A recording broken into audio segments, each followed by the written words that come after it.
आमिर अली खान रुकन कानून साज कौंसिल ने एक प्रेस कॉन्फ्रेंस करते हुए सियासत की पहल एस हब के इफ्तिताह का ऐलान किया। आमिर अली खान ने मीडिया के नुमाइंदों से बात करते हुए बताया कि तालीम, रोजगार और नौजवानों को खुद मुख्तफी बनाने की गर्ज से सियासत की जानिब से एस हब का क़याम अमल में लाया गया है। उनका कहना था कि हुकूमत की स्कीमात को अक़लियतों तक पहुँचाने के लिए ये मरकज़ कायम किया गया है, जहां दरख्वास्तों को इकट्ठा करके अक़लियती मालियती कॉरपोरेशन तक पहुंचाया जाएगा और मुख्तलिफ शोबों में तबके की मदद की जाएगी। आमिर अली खान ने एस हब के तरीक़ेकार और उसके मक़ासद और एस हब से कम्युनिटी को किस तरह से फ़ायदा पहुंचेगा उसकी तफसीलात बताई हैं। रेडी, चलिए। अस्सलाम वालेकुम। सियासत के तरफ से आप लोग को मालूम है कि जैसा फलाई कामा होते हैं उसको एक नई नहज पे लेके जाने के वास्ते एक सियासत का एस हब नाम से हम एक सेंटर बना रहे हैं, जिसमें कि जो एग्जिस्टिंग काम है उसके अलावा भी जो नई जदीद ज़माने के जो तकाज़े हैं उसको पूरा करने के लिए एक सेंटर बना रहे हैं, जिसमें रोज़गार या तालीम का जो काम है, तालीम के साथ साथ रोज़गार के साथ उनको ख़ुद मुक्तफ़ी होने के लिए या सेल्फ़ एम्प्लॉयमेंट के वास्ते, या अब नई इस्तिलाह जो इस्तेमाल हो रही है कि स्टार्टअप, उसमें गाइड करने के लिए एक ये एस हब को हम शुरू कर रहे हैं, जिसमें कि मैं समझता हूँ कि अब आपको जैसा कि मालूम है कि तेलंगाना गवर्नमेंट ने 3003 करोड़ का बजट माइनॉरिटीज़ के लिए दिया है। अगर माइनॉरिटी फाइनेंस कॉरपोरेशन हो या अगर सरकारी तौर पे कोई स्कीम अगर नहीं बनती है तो ये बजट वापस चले आता। तो हम यहाँ पे एक ऐसा सेंटर बना रहे हैं जहाँ पे कलेक्शन हो जाएगा, फिल्ट्रेशन हो जाएगा, उसके बाद वो लोगों को हम माइनॉरिटी फाइनेंस कॉरपोरेशन तक पहुँचाने की कोशिश करेंगे। सेल्फ एम्प्लॉयमेंट स्कीम के तहत हो या बैंक से रिलेटेड हो, कहीं पर भी उनको फाइनेंस फराहम करने की एक कोशिश है ताकि वो अपने पैरों पे खड़े हो सकते हैं। तो ये इसीलिए ये सियासत हब या एस हब का यहाँ पे सोचे हम, क्योंकि अब स्टार्टअप का जो कल्चर है वो काफ़ी तेज़ी पकड़ते जा रहा है। सेंट्रल गवर्नमेंट हो या स्टेट गवर्नमेंट हो, हर कोई स्टार्टअप को सपोर्ट करने की कोशिश कर रहे हैं। तो इसी को हम ये चाह रहे हैं कि यहाँ पे भी हमारे लोग क्यों इसमें पीछे रह जाएं। तो होगा ये कि लोग आएंगे, वो अपना आइडिया लेके आएंगे या अपना प्रॉब्लम लेके आएंगे, चाहे वो एजुकेशन से रिलेटेड हो, एम्प्लॉयमेंट से रिलेटेड हो, या फिर कोई ऐसा आइडिया लेके आता है जिससे कि हम यहाँ पे उनको गाइड करके वो आइडिया को क्यूरेट करेंगे, आइडिया को फ़िल्टर करेंगे, उसके बाद हम उससे किस तरीक़े से मदद फराहम करना है वो सोच के आगे बढ़ेंगे। तो एक किस्म से ये समझिए कि यहाँ पे हम इस सेंटर में जो टैलेंट है, ये आइडिया कैसा आया मैं आपको समझा देता हूँ, उससे आप लोग बेहतर समझ सकते हैं। सियासत में एक जनरेटर है जो 250 kVA का है। हम जनरेटर इंस्टॉल करें, जब स्टार्ट करें तो जनरेटर स्टार्ट होते 3000 RPM के उससे स्टार्ट हो रहा था। होना तो 1000 पे जाना चाहिए था, लेकिन 3000 जा रहा था। जो मैकेनिक साहब लगा रहे थे जनरेटर, उन्होंने उसका जो ख़राबी थी, जो खामी थी, वो रेक्टिफाई नहीं कर सक रहे थे। तो उन्होंने कहा कि 1-2 दिन का टाइम दीजिए, हम 2 दिन में इसका एक मैकेनिक तलाश करेंगे। 2 दिन के बाद उन्होंने आके बोले कि हमारे पास एक मैकेनिक है, हैदराबाद में नहीं है, बम्बई में। वो आदमी आएगा, उसको बम्बई हैदराबाद का टिकट देना, 50,000 रुपये उसकी फ़ीस होगी, अगर रात में रुकना पड़ा तो 1 दिन का स्टे भी देना। हुआ ये कि हम पैसे भिजाए, आदमी आया, यहाँ पे देखा जनरेटर को, पूरा जनरेटर हो गया। जनरेटर देख के दुरुस्त करने के बाद जनरेटर हम बोले कि आपका एक इंटरव्यू लेंगे। तो वो आदमी आया, मैं समझता हूँ कि 26-27 साल का आदमी, कुर्ता पजामा में, टोपी दाढ़ी के साथ। क्या पढ़े हुए हैं?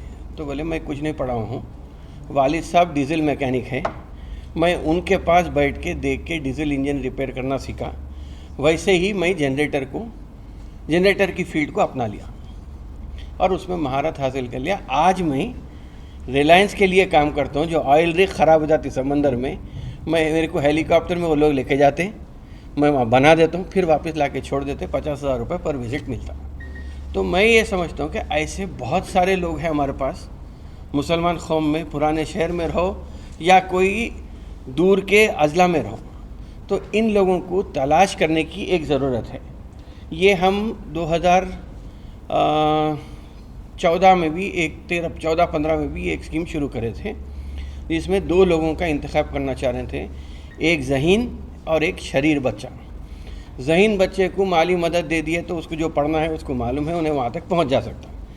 शरीर बच्चे को अगर सही तौर से रहनुमाई हुई तो फिर उन्हें बिल गेट्स भी बन सकता या सत्या नडेला भी बन सकता। तो ये टैलेंट आइडेंटिफाई करने की एक कोशिश थी हमारी। बहरहाल उसमें हम 5-6 लोगों को आइडेंटिफाई करे थे डिस्ट्रिक्ट में।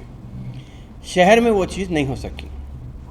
अब हम ये सोच रहे हैं कि स्कूल्स को भी, स्कूल के प्रिंसिपल को, टीचर्स को भी एक बार एक मीटिंग लेंगे, उनसे भी बच्चों को आइडेंटिफाई करेंगे। जैसा मिसाल के तौर पे अब मेरे साथ बैठे हुए हैं, कोई भी अगर आदमी आता है तो जायद फारूक ही डील कर लेंगे, यहाँ से उन्हें चैनलाइज कर देंगे। अगर कोई आदमी परफॉर्मिंग आर्ट्स में अच्छा है तो उनको हम जो सेक्शन के हेड हैं उनको भिजा देंगे। कोई एजुकेशन से रिलेटेड है तो हामिद साहब है, हामिद साहब उनका टेक केयर कर लेंगे।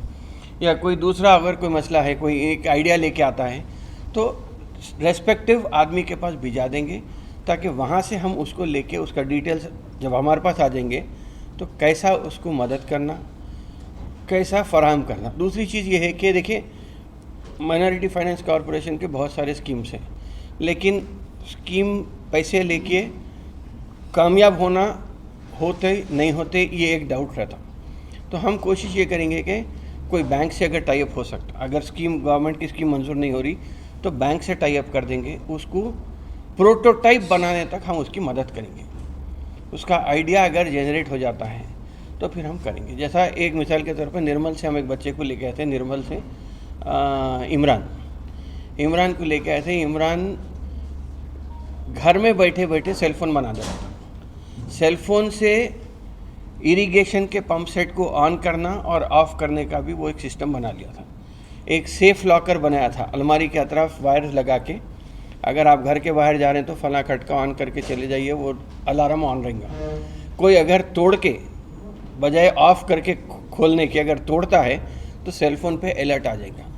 तो मैं समझता हूँ कि ऐसे बच्चे जो ITI करे हुए हैं, नहीं भी करे हुए हैं, कुछ नहीं पढ़े हुए भी है तो कोई प्रॉब्लम नहीं है, सिर्फ अगर सोचने की सलाहियत रही तो वैसे लोगों को आइडेंटिफाई करके उनको अपने पैर पे खड़ा करके माशी तौर पे ताकतवर बना के एक खुद अपना बिजनेस ठहरे वैसा ये करने की कोशिश है। आप कुछ बोलिए। कोई एज लिमिट रहेंगी इसमें बच्चों के? नहीं, कोई एज लिमिट नहीं। बच्चा 10 साल का भी हो सकता है, बच्चा बड़ा होकर 90 साल का भी हो सकता है, खाली दिमाग में आइडिया है। एजुकेशन के बाद ये स्कूल वगैरह के लिए आजकल गवर्नमेंट से स्कॉलर्स इंस्टीट्यूट नहीं मिल रहा, क्या आपकी एसएफ की तरफ से कोई स्कॉलर्स वगैरह प्रोवाइड करेंगे स्कूल फी? नहीं स्कूल, हाँ जी बोलिए। नहीं, देखिए स्कॉलरशिप्स हमारे पास पहले से चलते आ रही हैं, और प्री स्कूल को भी देते हैं और पोस्ट मैट्रिक को भी देते हैं। ये सभी स्कॉलरशिप्स आते हैं, तो ये तो कंटिन्यू रहेगा, उसके अंदर कोई। लेकिन जो टैलेंट का मसला है, जहाँ पर जब हम चाह रहे हैं कि भाई जो टैलेंट बगैर उनको कोई प्लेटफॉर्म नहीं मिलता, तो उनको प्लेटफॉर्म देने के लिए हम लोग ये स्टार्ट कर रहे हैं। हालांकि सियासत की तरफ से काफ़ी ज़्यादा काम होते आ रहे हैं पहले से ही, लेकिन उनको चैनलाइज करने के लिए ये एक जो प्लेटफॉर्म है।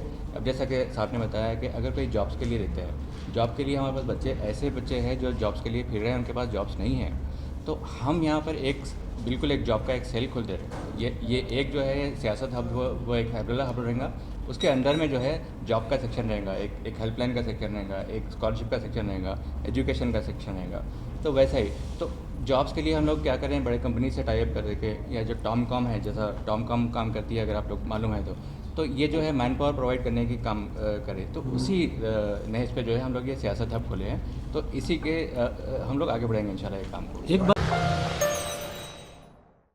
German 10 super speciality hospital, national award winner doctor Mir Jawad Jar Khan, German trained senior orthopaedic surgeon and director, माहिर डॉक्टर्स डॉक्टर वासिफ आजम और doctor Bharvi Chanduri, senior cardiologist और दीगर डॉक्टर्स नुमाया खिदमत अंजाम दे रहे हैं। Robotic surgery, advance cath lab, MRI, operation theatre, ICU, 2D ultrasound जैसी सहूलियात से आरास्ता कॉर्पोरेट लेवल हॉस्पिटल, वाजबी फीस में हर मर्ज से शिफायाबी के लिए German 10 super speciality hospital, Attapur.